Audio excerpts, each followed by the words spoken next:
नमस्कार, मु doctor Manorama Mohanty, head IMD Bhubaneswar पूरा ओडिशा राज्यर इधर ब्रीफिंग करुच्ची। देखा गत 24 घंटार record lowest minimum temperature record कर फुलबाणी 10.5 डिग्री सेल्सियस। ता सहित पहाड़ अंचल जमी जी उदयगिरी 6.8 डिग्री सेल्सियस रेकर्ड कर सहित दुईटी स्थान में 10 डिग्री सेल्सियस कि कम तापमात्रा रेकर्ड कर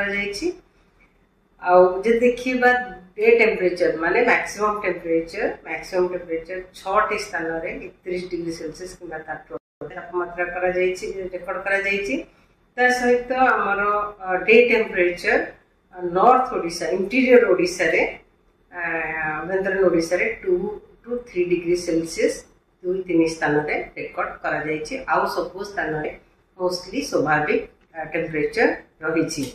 आदि देखा न्यूनतम तापमात्रा मोर नॉर्थ ओडिशा उत्तर ओडिशा रे कामा स्थान रे 2 to 4 डिग्री सेल्सियस स्वाभाविक वैल्यू ठारू अधिक रही। अलग स्थान गुड़िक मोस्टली स्वाभाविक तापमात्रा रेकर्ड कर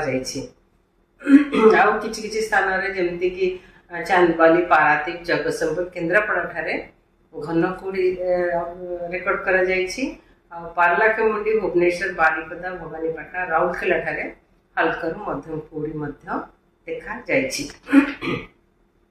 सिमिलीगुड़ा 9.6 डिग्री सेल्सियस तापमात्रा रेकर्ड कर Daringbadi 11 degree Celsius, Dhenkanal 11.9 degree Celsius और मैक्सिमम टेम्परेचर डे टेम्परेचर जब देखा Jharsuguda 31.6 degree Celsius, Sambalpur 31.5 degree Celsius, Paralakhemundi 31.4 degree Celsius तापमात्रा रेकर्ड कर न्यूनतम तापमात्रा पारादीप और अनुगुल रे मोस्टली स्वाभाविक वैल्यू रही कि डिपार्चर जब देखा -0.3 और -0.9 डिग्री सेल्सियस रही।